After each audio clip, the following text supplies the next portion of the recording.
পইচা হেৰি দিব লাগে তাত কিবা মোৰতো বৈঠক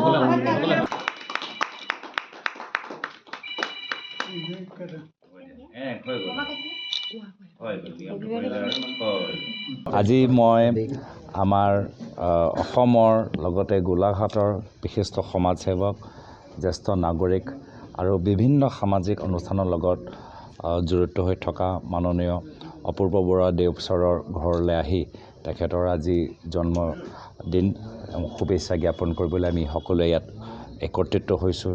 তেখেতৰ আশীৰ্বাদ আমি সকলোৱে বিচাৰিছোঁ আৰু তেওঁৰ লগত আমাৰ অসমৰ ইতিহাসৰ কথা, ৰাজনৈতিক ইতিহাসৰ কথা, লগতে প্ৰয়াত প্ৰাক্তন মুখ্যমন্ত্ৰী তৰুণ গগৈদেৱৰ লগতে তেখেতৰ দীৰ্ঘদিনৰ সম্পৰ্কৰ কথা বহুত আমি নতুন কথা আমি জানিবলৈ সক্ষম হ'লোঁ। লগতে তেখেতৰ পৰিয়ালৰ খবৰ ল'বলৈও আমি সক্ষম হ'লোঁ আৰু তেওঁলোকৰ নাতি নাতিনীবোৰ আগন্তুক দিনত আৰু সফলতা লাভ কৰে সেয়া আমি কামনা কৰিছোঁ।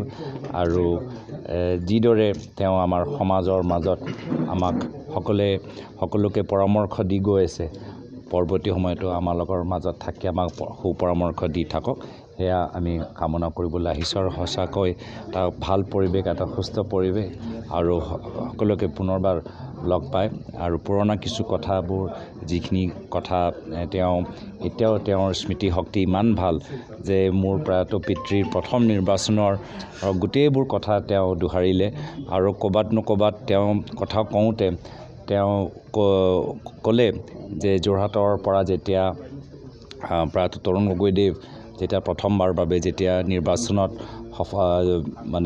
সাংসদ হ'বলৈ সুবিধা পালে বা নিৰ্বাচন জিকিলে, সেই সময়ত তেওঁ বিপৰীত যথেষ্ট ধনৰ শক্তি ব্যৱহাৰ কৰা গৈছিল।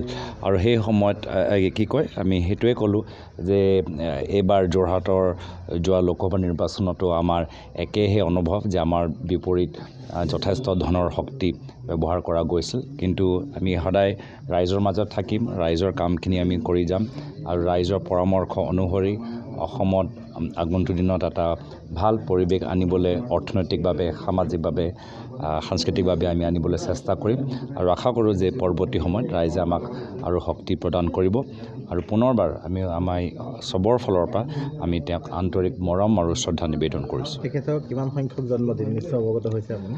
আজি মোক কৈছে আজি 93 আজি বছৰ তেওঁ ভৰি দিছে আৰু এই সময়তো তেওঁৰ যে কেক আজি যথেষ্ট খাইছে মোক কৈছে।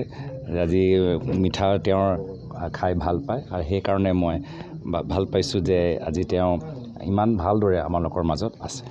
তৰুণ গগৈ হ'ল আমি ৰাজনীতিতকৈও ঘৰুৱা সম্পৰ্কৰ মানুহ আৰু তেওঁৰ পুত্ৰ আহি মোৰ ইয়াত আমাৰ এই পুৰণা ঘৰটোত উপস্থিত হোৱাত মই বৰ আনন্দিত হৈছোঁ।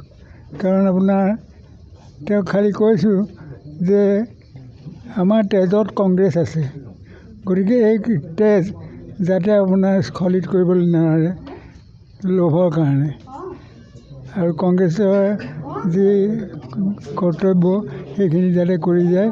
গোলাঘাটৰ মানুহ আটাইতকৈ স্থিতিশীল মানুহ। গোলাঘাটৰ মানুহে আজি এই অতকেইদিন বোৱাৰীকে MLA কৰি আছে, মিনিষ্টাৰ কৰি আছে নহয়। গতিকে গোলাঘাটে আপোন কৰি ল'বলৈ জানে।